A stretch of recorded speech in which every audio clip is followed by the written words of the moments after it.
नमस्कार दोस्तों, कैसे हैं आप लोग। आशा करते हैं स्वस्थ होंगे, मस्त होंगे। मैं हिमांशु साहू पार्थवी अचीवर्स में आपका स्वागत करता हूं और मैं आपके लिए आया हूं हिंदी के टॉप 25 एमसीक्यू क्वेश्चन जो आपके एग्जाम पॉइंट ऑफ व्यू से बहुत इंपॉर्टेंट हैं। ठीक है बच्चों। और एक बात खास तौर से ये होती है कि आप लोग हिंदी को क्या होते हैं, कुछ बच्चे बहुत हल्के में लेते हैं, मगर हिंदी को हल्के में नहीं लेना चाहिए क्योंकि ये आपके एग्जाम पॉइंट ऑफ व्यू से बहुत ही अच्छा सब्जेक्ट है जो आपको नंबर गेन करने में बहुत ही आपकी मदद करता है। अगर आप अदर सब्जेक्ट ले लें तो आपके 40 में 25, 40 में 30 बहुत अच्छा सब्जेक्ट हो, 40 में 35 कर सकते हैं।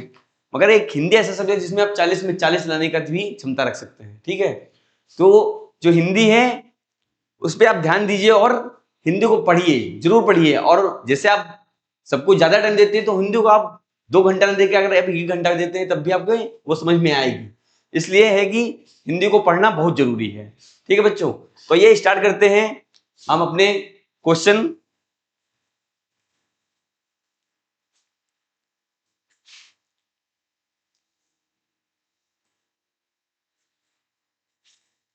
ठीक है बच्चों, पहला क्वेश्चन है कि नवयुवक शब्द में कौन सा समास है। नवयुवक शब्द में कौन सा समास है। तत्पुरुष समास, कर्मधारय समास, द्वंद्व समास, बहुब्रीहि समास। ठीक है, तो समास क्या होते हैं। समास जो होते हैं मुख्य रूप से 4 प्रकार के होते हैं। मुख्य रूप से 4 प्रकार के होते हैं। एक होता है अव्ययभाव समास,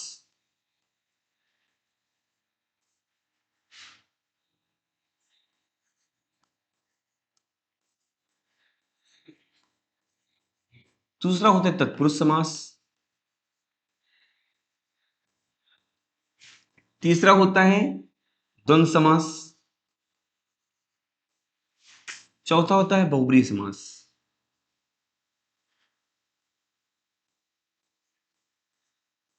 ठीक है, मुख्य रूप से 4 प्रकार के होते हैं, मगर समास जो है वो टोटल कितने हैं, 6 हैं। ठीक है बच्चों, समास टोटल 6 हैं मगर मुख्य रूप से 4 प्रकार के होते हैं, जिसमें अव्ययभाव समास आ मतलब होता है पहला। ठीक है, जिसका पहला पद प्रधान होता है वो क्या होते हैं, और दूसरा पद गौड़ होता है। कभी अभी एग्जाम में आपसे यही डायरेक्ट पूछ लेता है कि अव्ययभाव समास होता है जिसका ऐसा कौन सा समास है जिसमें पहला पद प्रधान होता है, तो कौन सा समास है, अव्ययभाव समास। इसका एग्जाम्पल क्या होता है, प्रतिदिन, दिन प्रतिदिन। ठीक है, यथाशक्ति,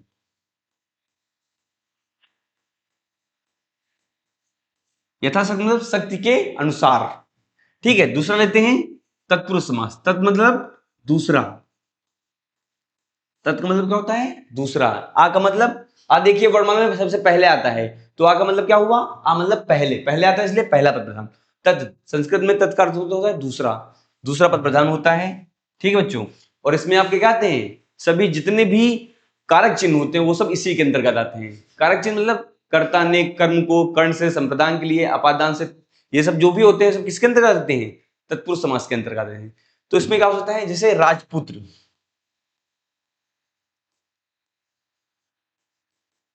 ठीक है, राजपूत मतलब क्या होगा, राजा का पुत्र। ऐसे ही राजकुमार, राजा को कुमार, इसके एग्जाम्पल हो जाएंगे। ठीक है बच्चों, अगला आते हैं द्वंद्व समास। द्वंद्व, द्वंद्व मतलब, द्वंद्व हमेशा कितने लोगों में होता है, द्वंद्व मतलब युद्ध, युद्ध कितने लोगों में होता है, 2 लोगों में। इसकी पहचान कैसे करेंगे, द्वंद्व समास। द्वंद्व में क्या होता है, 2 लोग युद्ध करते हैं, वो क्या होता है, द्वंद्व समास, जिसमें दोनों पद प्रधान होते हैं। जैसे माता पिता, और जहां पर भी ये योजक चिन्ह, जहां पर भी ऐसा ये योजक चिन्ह का प्रयोग होता है। ठीक है बच्चों, जहां पर भी किसका प्रयोग होता है, इस योजक चिन्ह का प्रयोग होता है, वहां पर भी क्या होता है, द्वंद्व समास होता है। द्वंद्व समास हमेशा क्या होते हैं, विपरीतार्थी होते हैं। क्या होते हैं, विपरीतार्थी मतलब एक दूसरे के विलोम होते हैं, वो कौन होते हैं, द्वंद्व समास होते हैं। ठीक है बच्चों, अगला लेते हैं बहुब्रीहि समास। बहुब्रीहि समास में क्या है, जहां पर भी कोई तीसरा पद प्रधान होता है। तीसरा मतलब जो अन्य पद प्रधान होता है वो क्या होता है, बहुब्रीहि समास होता है। जैसे चंद्रधर, चंद्रधर मतलब होता है जिनके सर पर चंद्र धारण है, अर्थात कौन? शंकर भगवान। ऐसे ही तो है लंबोदर। ठीक है बच्चों, लंबोदर, लंबोदर मतलब जिनका लंबा है उदर, अर्थात गणेश भगवान। ठीक है बच्चों, ये क्या हो गए आपके? ये आपके समास हो गए, जो कि कितने प्रकार के हैं? मुख्य रूप से 4 प्रकार के, मगर ऐसे कितने होते हैं? 6 प्रकार के। जो बच्चे 2 हैं वो कौन से हैं? एक आपका बचता है द्विगु समास,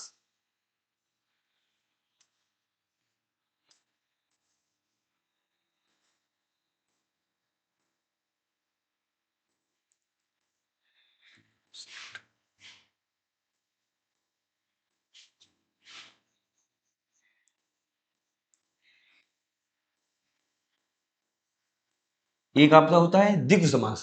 द्विगु समास का मतलब क्या होता है? जिसमें दोनों पद क्या होते हैं, सॉरी, जिसमें क्या होते हैं?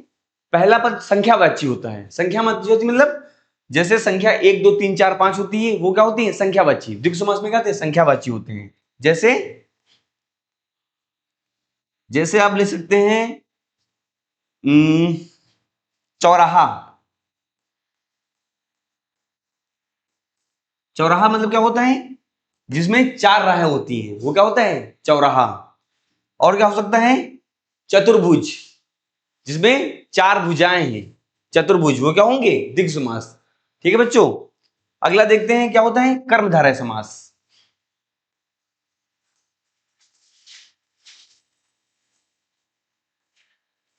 कर्मधारय समास,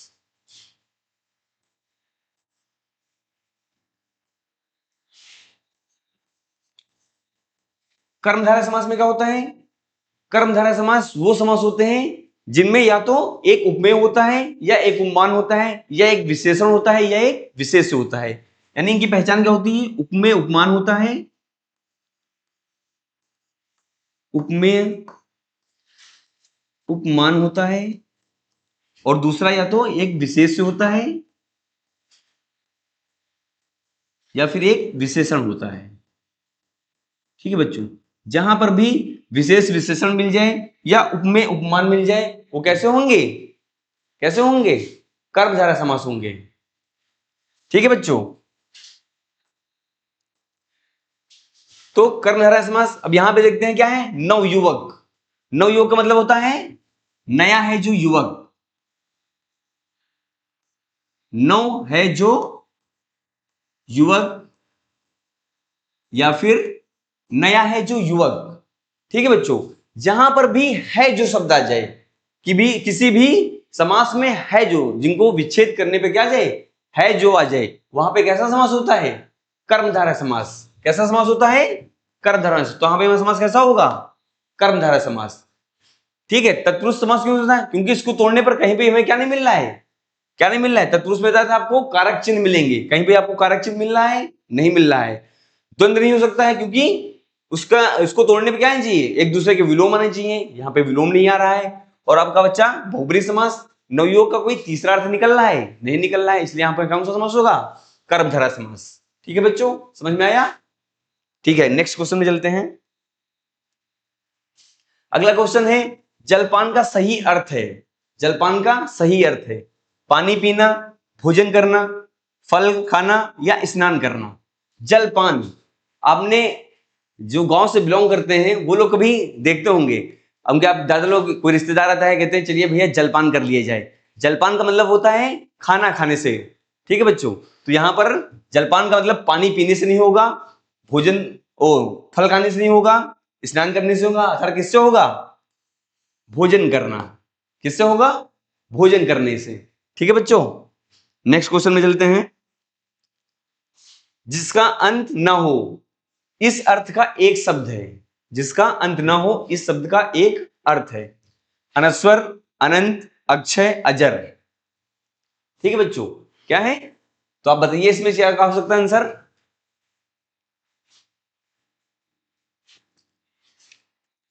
ठीक है, देखते हैं। अनस्वर, अनस्वर का मतलब क्या होता है? जिसका नाश ना हो, वो क्या होता है? अनस्वर मतलब जिसका नाश ना हो।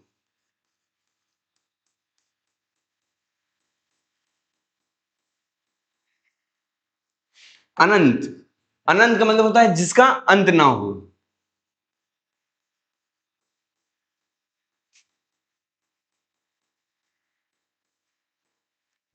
अक्षय, जिसका क्षय न हो।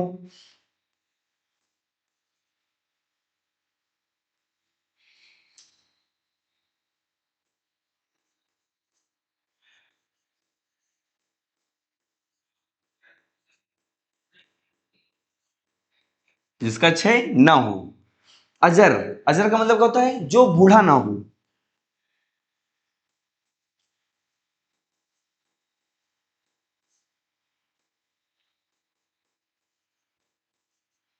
ठीक है बच्चों, तो हमारा आंसर क्या होगा, जिसका अंत ना हो, अर्थात अनंत, जो जिसका कभी अंत, मतलब जैसे आप कोई नंबर लेते हैं, नंबर का कोई अंत है, ठीक है, ऐसे आप पृथ्वी को देखते हैं, जिसका हम लोग देखते हैं कहीं अंत है, नहीं है ना, अर्थात ऐसी चीजें जो कभी खत्म ही ना हो वो क्या होती है, अनंत, अर्थात जिसका अंत ना हो क्या होंगे, समझ गए ना बच्चों। अगला क्वेश्चन देखते हैं।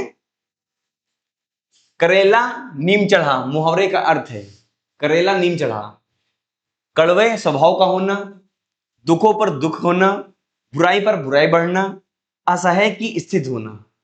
करेला नीम चढ़ा, ऐसा क्यों बोला जाता है करेला नीम चढ़ा? एक तो करेला कड़वा होता है और दूसरा क्या होता है, नीम भी क्या होती है, कड़वी होती है। ठीक है बच्चों, तो करेला नीम चढ़ा मतलब कड़वा और उस पे और चढ़ जाने से क्या होगा, और अधिक कड़वा हो जाएगा। ठीक है बच्चों, तो कड़वे का स्वभाव होना नहीं हो सकता है, दुखों पर दुख होना ये भी नहीं हो सकता है, असहाय की स्थिति होना, असहाय मतलब जिसका कोई सहारा ना हो, ये तो कोई है ही नहीं। अगला बचता था बुराई पर बुराई होना, एक तो आप बुराई कर रहे हो और बुरे लोगों के साथ मिलके क्या कर रहे हो, और भी बुराई करने लगो, इसलिए क्या होगा, करेला एक तो नीम चढ़ा, इसलिए इसका अंदर क्या हो जाएगा, बुराई पर बुराई का बढ़ना। ठीक है बच्चों, अगला क्वेश्चन देखते हैं। निम्न में से कौन सा शब्द अव्यय है? क्या है, अव्यय। जानते हैं बच्चों अव्यय क्या होते हैं? आ का मतलब होता है, आ प्लस व्यय से मिलके बना है अव्यय, जहां आ का मतलब है नहीं, व्यय का मतलब खत्म ना होना।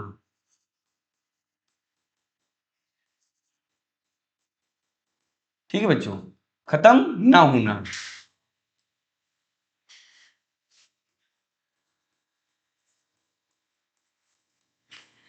खत्म ना होना, ठीक है। मगर अव्यय ये होते क्या हैं, ये कैसे शब्द हैं, इनके बारे में भी थोड़ा जान लेते हैं।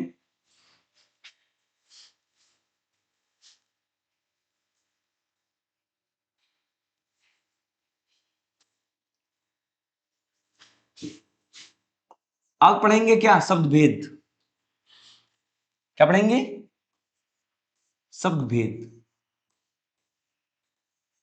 ठीक है बच्चों, शब्द भेद के अंतर्गत क्या आते हैं, ये सब अव्यय आते हैं। शब्द भेद कितने प्रकार के होते हैं, कैसे होते हैं, इनके बारे में जानेंगे। शब्द भेद एक होता है अर्थ के आधार पर,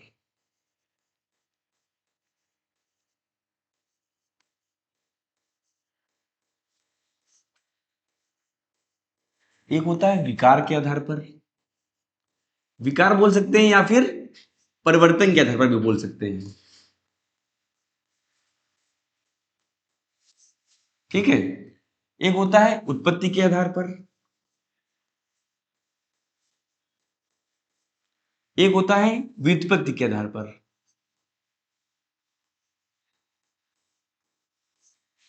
ठीक है बच्चों,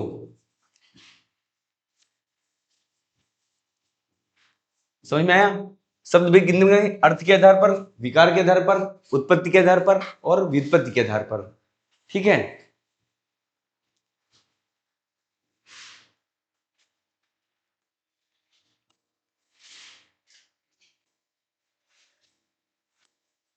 ठीक है बच्चों, शब्द भेद अर्थ के आधार पर, विकार के आधार पर, उत्पत्ति या व्युत्पत्ति के आधार पर, और या तो व्युत्पत्ति को अब हम रचना भी बोल सकते हैं। क्या बोल सकते हैं, रचना के आधार पर। कभी कभी आपसे में पेपर में रचना के आधार पर भी पूछ लिया जाता है। तो अर्थ के आधार पर कितने प्रकार के होते हैं, दो प्रकार के। कितने प्रकार के, दो। एक होता है सार्थक,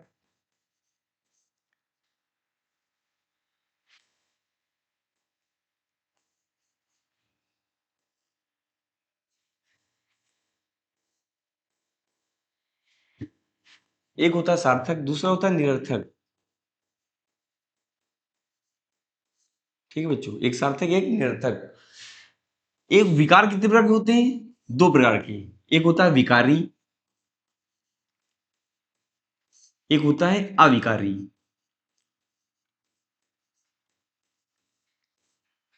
ठीक है, और होता है उत्पत्ति के या रचना के आधार पर। ये कितने प्रकार के होते हैं? तीन प्रकार के। कौन कौन से? योग शब्द, रूढ़ शब्द, सॉरी ये योग रूढ़ कर लीजिए, और एक होता है आपका यौगिक शब्द।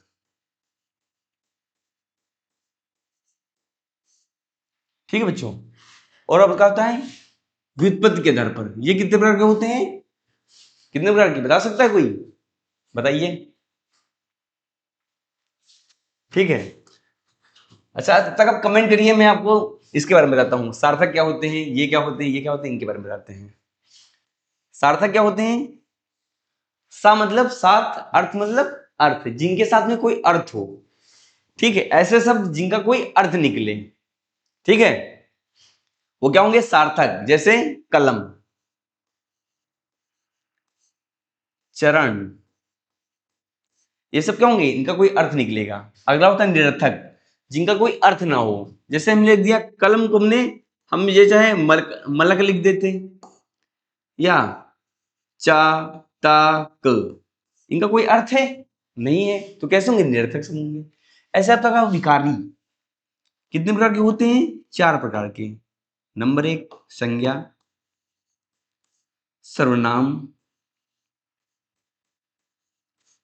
क्रिया,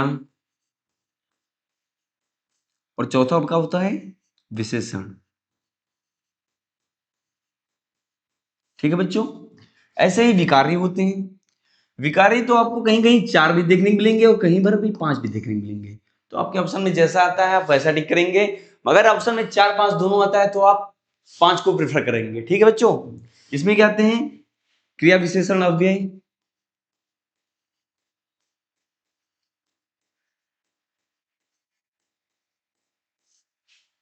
ठीक है, समुच्चय बोधक अव्यय,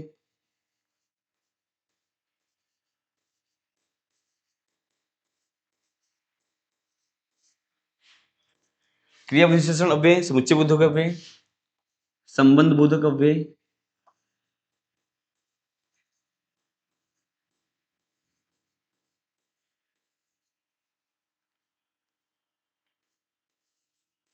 और एक होता है विस्मयाद बोधक अव्यय।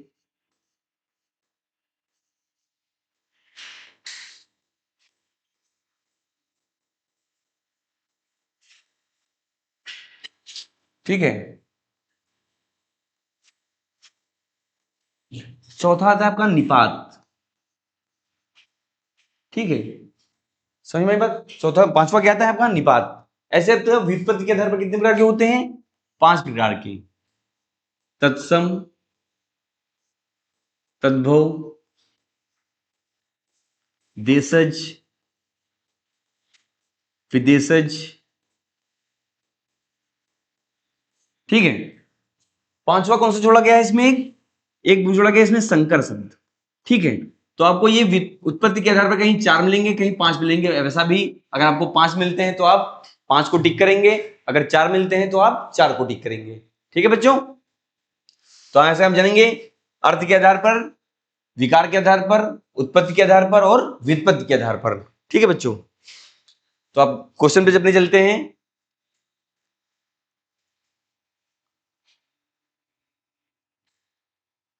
हाँ, क्वेश्चन क्या था हमारा कि इनमें से कौन सा शब्द है अव्यय है? अव्यय क्या होता है? जो जिस पर लिंग वचन पुरुष का कोई प्रभाव नहीं पड़ता है, वो क्या होते हैं? अव्यय होते हैं। जैसे, और इनका कोई अर्थ नहीं होता है।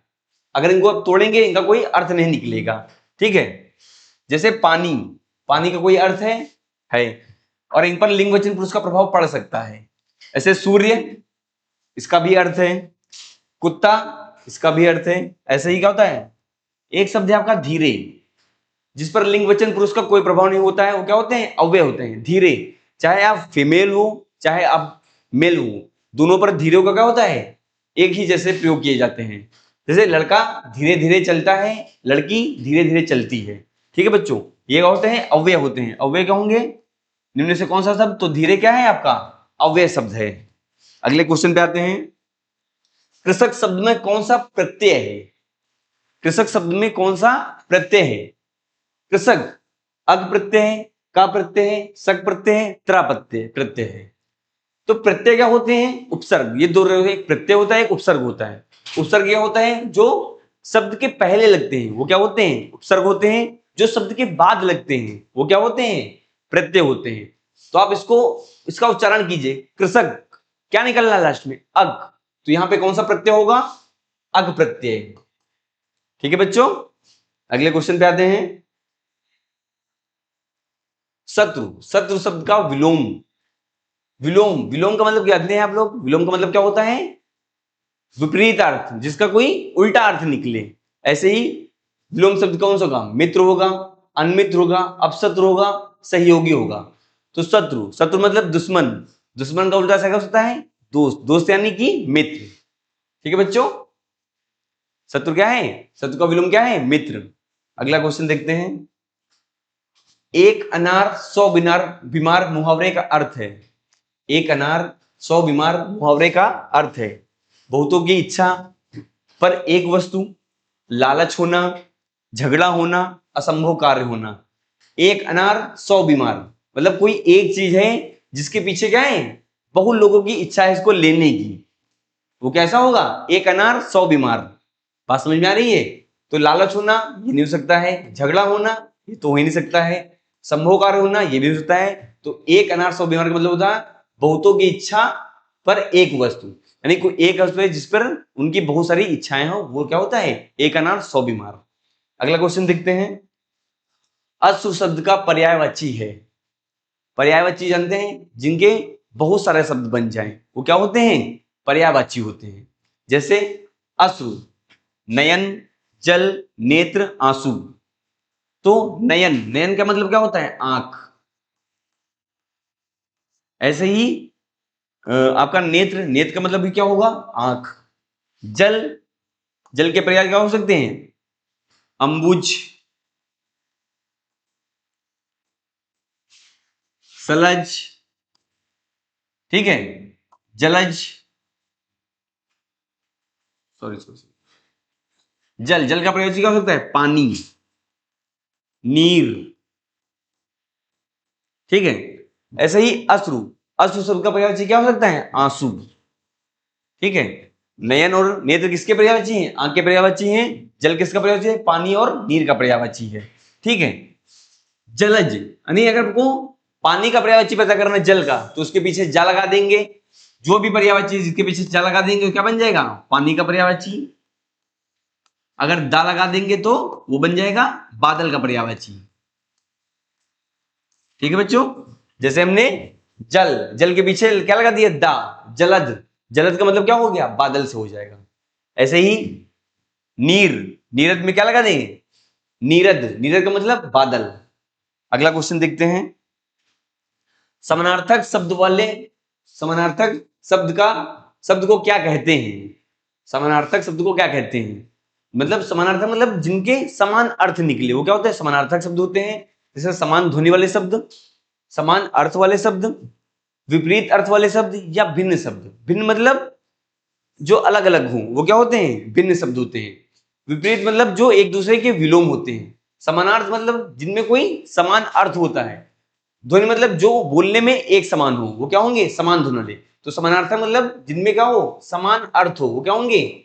समान अर्थ वाले शब्द क्या होते हैं? समानार्थक शब्द कहलाते हैं। अगला क्वेश्चन देखते हैं। रघुपति राघव राजा राम किस अलंकार का उदाहरण है? रघुपति राघव राजा राम किस अलंकार का उदाहरण है? अलंकार, अलंकार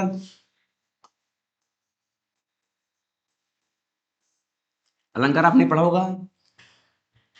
जिस प्रकार स्त्री जो होती है जब वो गहनों को धारण कर लेती है वो शोभा होती है, इसी प्रकार जब अलंग मतलब जो शब्द होते हैं वो जब अगर एक क्रम में आ जाते हैं, एक क्रम में आ जाते हैं तो क्या होते हैं? उनमें एक सुंदरता धारण हो जाती है, या फिर वो क्या होते हैं? अलंकार को, क्या कहते हैं? अलंकृत को धारण कर लेते हैं। ठीक है, अलंकार कितने प्रकार के? दो प्रकार के होते हैं, तीन प्रकार के होते हैं। एक होता है शब्दालंकार,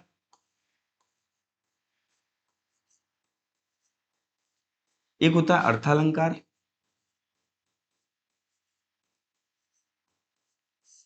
तीसरा होता है उभयालंकार। उभयालंकार बहुत कम ही पूछा जाता है, ठीक है। शब्दालंकार क्या होते हैं, कितने प्रकार के होते हैं, अर्थालंकार कितने प्रकार के होते हैं, उभयालंकार कितने प्रकार के होते हैं।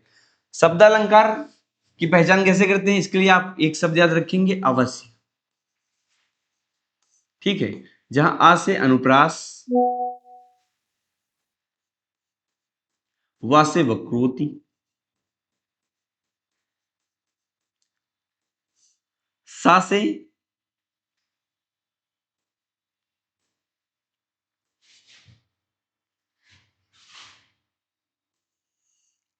से श्लेष और या से यमक, ठीक है बच्चों। ये चार, अनुप्रास, वक्रोति, श्लेष, यमक, इन चार को छोड़ के जो भी होंगे उसे किसमें आ जाते हैं, अर्थालंकार में, और एक होता है आपका उभयालंकार, ठीक है। तो आपसे पूछा गया कि रघुपति राघव राजाराम किस अलंकार का उदाहरण है, तो अनुप्रास अलंकार क्या होता है, अनुप्रास अलंकार वो होता है जिसमें वर्णों की आवृत्ति बार बार होती है। क्या होती है, वर्णों की आवृत्ति बार बार होती है। जैसे कि आप यहां पे देख रहे हैं, रा रा रा रा, ये क्या है, वर्ण, और इन वर्णों की आवृत्ति क्या हो रही है, बार बार हो रही है। तो यहां पे कैसा अलंकार हो जाएगा, अनुप्रास अलंकार। ऐसे आता है यमक अलंकार। यमक अलंकार क्या होते हैं, यमक अलंकार होते हैं जो दो शब्द होते हैं मगर उनके अर्थ क्या होते हैं, अलग अलग होते हैं। जैसे कनक कनक ते सौगनी, मां दगता अधिकाय, या पाए बहुराय जग या खाए बहुराय। एक कनक का शब्द अर्थ है धतूरा और दूसरे का अर्थ है सोना। अगर इंसान धतूरे को खा लेता है तो वो पागल हो जाता है, और सोने को खा लेता है तो, सोने को पा लेता है तो क्या हो जाता है, पागल हो जाता है, ठीक है बच्चों। ऐसे ही आपका उत्प्रेक्षा अलंकार, जनु जानो मन मानो आदि ऐसे शब्द जहां पर भी आते हैं वो कैसे अलंकार होते हैं, कैसे अलंकार होते हैं, उत्प्रेक्षा अलंकार। ऐसे आपका रूपक अलंकार, रूपक अलंकार जहां पर एक दूसरे पर भेद रहित आरोप लगाया जाता है, वहां पे कैसा अलंकार होता है, रूपक अलंकार। जैसे चरण कमल बंदो हरिराई, ठीक है बच्चों। तो यहां पे सही आंसर आपका क्या हो जाएगा, अनुप्रास अलंकार, क्योंकि यहाँ पे रा रा वर्णों की आवृत्ति क्या हो रही है, बार बार हो रही है, इसलिए वो क्या होंगे, अनुप्रास अलंकार। अगला क्वेश्चन देखते हैं, रवि शब्द का पर्यायवाची शब्द कौन सा नहीं है। रवि, रवि का मतलब क्या होता है, सूरज, क्या होता है, सूरज। ऐसे दीवार का मतलब क्या होता है, सूरज। आदित्य का मतलब क्या होता है, सूरज। तो ऐसा कौन सा पर्यायवाची नहीं है, शशि। शशि का पर्यायवाची क्या होगा, चंद्रमा, हिमांशु, ये सब किसके पर्यायवाची हैं, चंद्रमा के पर्यायवाची हैं, ठीक है बच्चों। अगला क्वेश्चन देखते हैं, मनुष्य शब्द का तत्सम रूप कौन सा है। मनुष्य शब्द का तत्सम रूप कौन सा है, मनीष, मनुष्य, मनुष्य या मनुष्य। तो मनुष्य शब्द का तत्सम रूप क्या हो जाएगा, मनुष्य, ठीक है बच्चों। अगला क्वेश्चन देखते हैं, नेत्रों में जल आना, नेत्रों में जल आने का सही मुहावरेदार रूप कौन सा होगा। आंखें नम हो जाना, आंसू गिरना, रोना, आंखें भर आना। तो नेत्रों में जल आना, नम हो जाना, आंखें नम नहीं होती, आंसू गिरना मतलब गिरने का अर्थ में बोला जा रहा है, और यहाँ पे मतलब जहां पे आंसू गिरने लगे। रोना और आंसू गिरना बात एक ही होती है। आंखें भर आना, नेत्रों में जल आना मतलब आंखें भर आना। तो आपका यह सही आंसर क्या हो जाएगा, आंखों में भर आना, नेत्रों में जल आने का सही मुहावरा होगा आंखें का भर आना। अगला क्वेश्चन देखते हैं, अन्न जल छोड़ना, अन्न जल छोड़ने का सही मुहावरे का अर्थ है क्रोध में आना, भूख लगना, दुखी होकर खाना ना खाना, या तपस्या करना। अन्न जल, जैसा आपने पिछले अभी पहला क्वेश्चन या दूसरा क्वेश्चन आपने देखा था कि जलपान करना, जिस प्रकार जलपान का मतलब खाने से होता है, उसी प्रकार अन्न जल, अन्न जल मतलब क्या होता है, खाने से मतलब होता है। तो अन्न जल का छोड़ना मतलब क्रोध होना नहीं हो सकता है, भूख लगना ये भी नहीं हो सकता है, तपस्या करना ये भी नहीं हो सकता है, होगा क्या, दुखी होकर खाना ना खाना। मतलब अन्न जल छोड़ना मतलब दुखी होकर खाना ना खाना, ठीक है बच्चों। अगला क्वेश्चन देखते हैं, जिसका कोई आकार ना हो, जिसका कोई आकार ना हो वो क्या होगा? निराकार, आकारहीन, रूपहीन या आदृश्य। तो जिसका कोई आकार ना हो, आकारहीन मतलब जिसका कोई आकार नहीं हो, आकार हो, आकार मतलब एक आकार दो गए जिसमें कोई डिजाइन बना दी जाए, जैसे ये क्या हो गया? आकार हो गया। ये क्या हो गई? आकार हो गई, इनको बोलेंगे आकार। एक आकार होता है मनुष्य रिलेटेड होता है, जिसका कोई आकार ना हो वो क्या होगा? निराकार। रूपहीन जिसका कोई रूप ना हो, आदृश्य मतलब जो दिखे ना, वो क्या होते हैं? आदृश्य। तो सही आंसर क्या हो जाएगा? निराकार। अगला क्वेश्चन देखते हैं, राम ने रावण को मारा, इस वाक्य का वाच्य है, इस वाक्य का वाच्य है। तो कृत्यवाच्य, कर्मवाच्य, भाववाच्य, इनमें से कोई नहीं। तो कृत्यवाच्य क्या होते हैं? जिनमें कर्ता और कर्म दोनों उपस्थित हों, कर्ता और कर्म दोनों उपस्थित होते हैं, वहां क्या होता है? कृत्यवाच्य। कर्मवाच्य जिसमें सिर्फ कर्म हो, कृत्य कर्ता ना हो, वहां पे क्या होगा? कर्मवाच्य। भाववाच्य, भाववाच्य जहां पर भाव हो, क्या हो? जहां पर भाव हो वहां पे क्या होगा? भाववाच्य। तो राम ने रावण को मारा, किसने?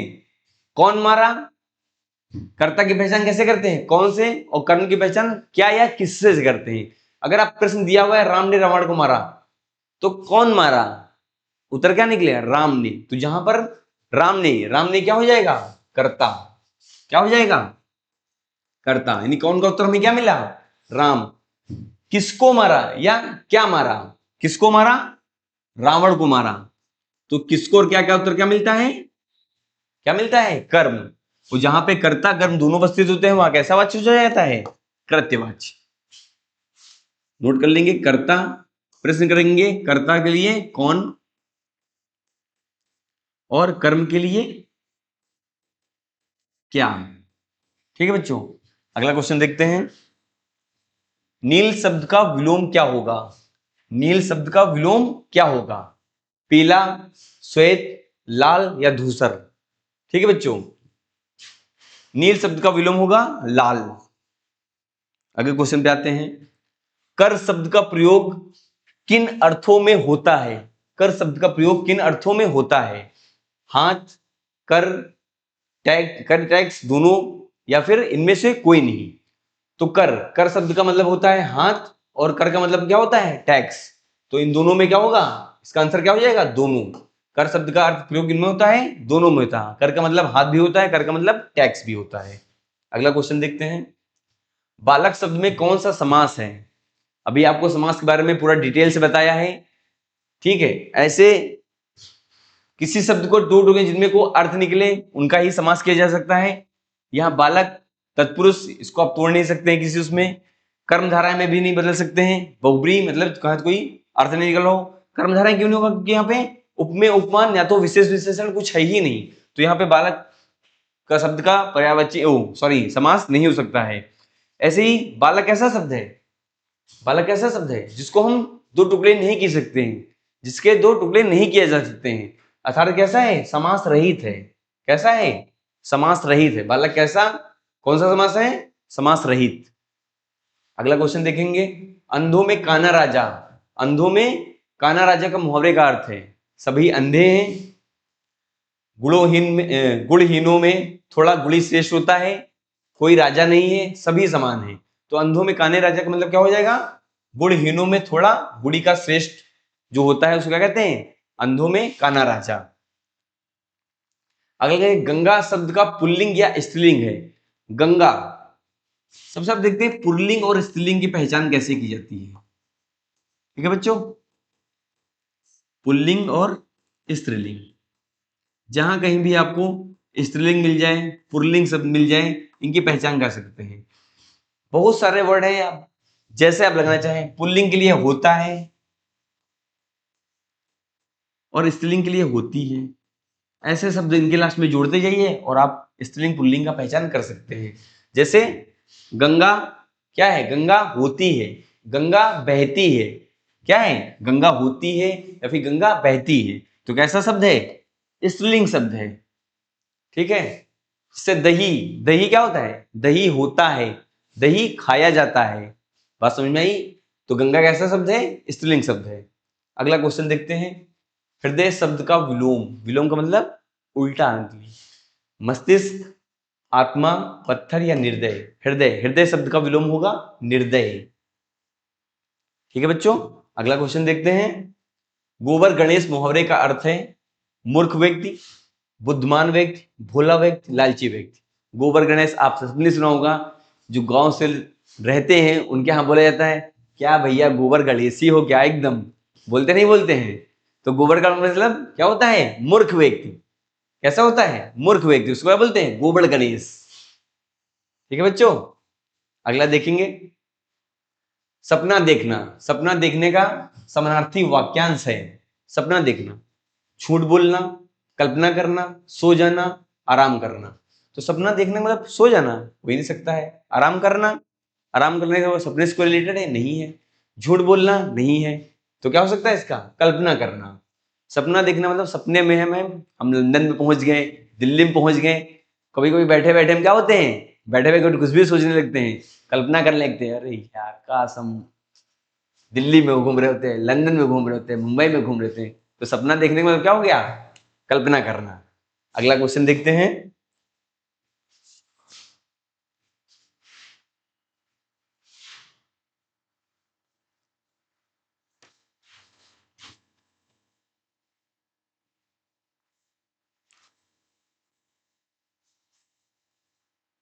ठीक है बच्चों, तो हमारे क्वेश्चन यहीं पे होते हैं समाप्त। आशा करते हैं आप सबने बहुत अच्छे से एंजॉय किया होगा, और ये आपके एग्जाम पॉइंट ऑफ व्यू से बहुत इंपॉर्टेंट है, तो इनको पढ़ते रहिए, नोट करते रहिए। ठीक है बच्चों, नमस्कार, अपना ध्यान रखिए, स्वस्थ रहें, मस्त रहें।